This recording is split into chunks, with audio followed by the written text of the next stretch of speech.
All right, good morning. Not a whole lot on the log today.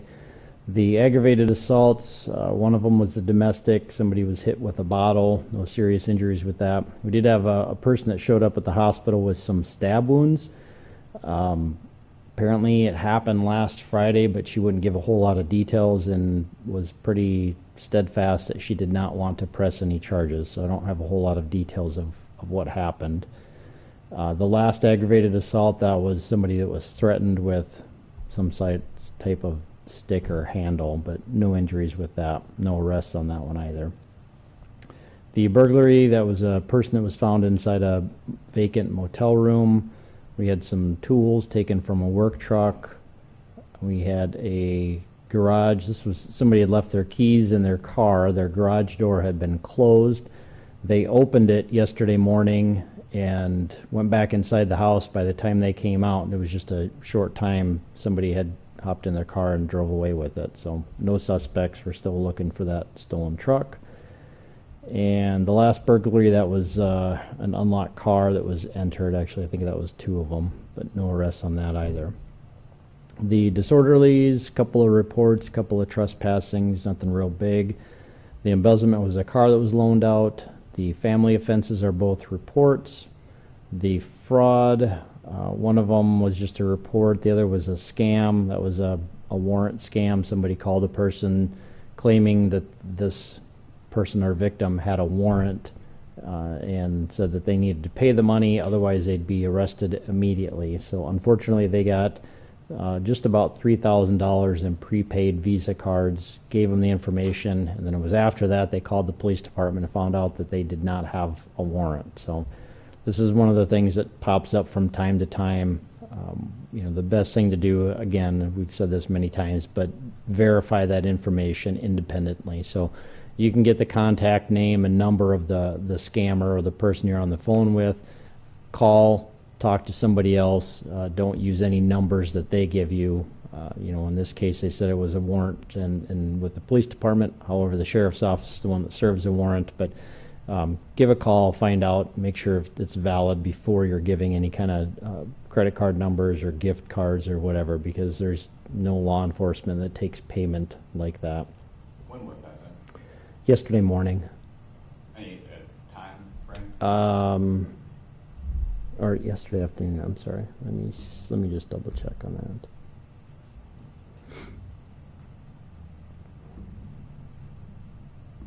The report was yesterday afternoon. So it was yesterday morning that the first phone call he received was about 10:30 in the morning.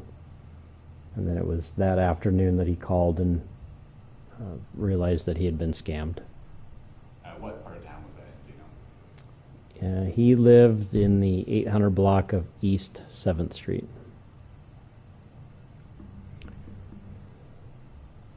Larcenies, nothing real big out of those. A few unlocked cars, nothing concentrated. Cell phone, cash, some speakers, nothing big. The narcotics, no big quantities on those. Let's see, nothing big from the simple assaults, nothing suspicious with either unattended death. And the vandalisms, we had some cars and then graffiti. But again, nothing concentrated in one area. And that's all I have, unless you guys have anything else. Do you have an update on the kind of string of shootings that happened? It was like a week or 2 ago. Yeah, nothing new with any of those shootings. Lastly, you mentioned that somebody had showed up to the hospital with some stab wounds and didn't want to press charges. How common is that, would you say? That somebody doesn't want to press charges? Yeah, that they kind of show up with like injuries like that. Well, I mean, if we're talking like stab wounds or cuts, I'd say most of the time people want to follow through with charges and make a report. It happens. I mean, it's not completely out of the ordinary. I'd say it's still fairly rare, but most people, if they're victims of a crime, will want to make a report and want to press some charges. But every once in a while we get people that just, for whatever reason, say that they'll handle it on their own or they don't want to do anything with it. So in those cases, what can law enforcement do if somebody Well, not a whole lot. I mean, if we don't have a victim that wants to share information, we can't make them.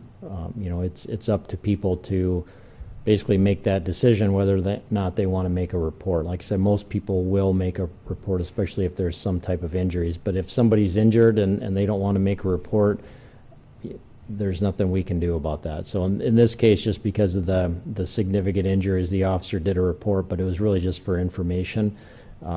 There have been some times later on, you know, maybe it's a day or two down the road, that the victims will change their mind and decide they want to press charges, and any number of reasons why that could happen. But so in cases like this where there's a serious injuries, often the officer will take a report, just have the basic limited information, and note that the victim didn't want to make a report, didn't want to press charges with anything. They're doing that essentially to document what happened, and then if the victim changes their mind later, then we've still got the information that when that initial call happened. What was the description of the injuries again? Let's see.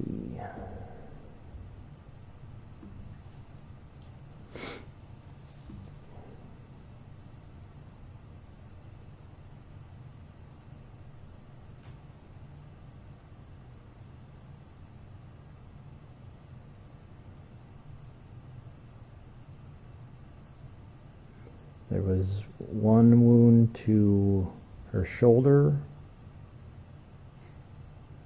and to her torso, I believe is what it says here, or what it looks like. Were they life-threatening? No, non-life-threatening injuries. And she didn't give any explanation. This happened Friday, right? Is when she. I received think, the yeah, she was pretty vague about when it happened. Okay, and she didn't give any explanation for why she would waited that long to. Nope. Oh, okay. No, and I think the only reason it probably was reported to us is because she went to the hospital. And anytime there's stab or gunshot wounds, the hospital is required to notify law enforcement. So that's probably why. I'm guessing if she didn't need medical treatment, we probably wouldn't have even known about this.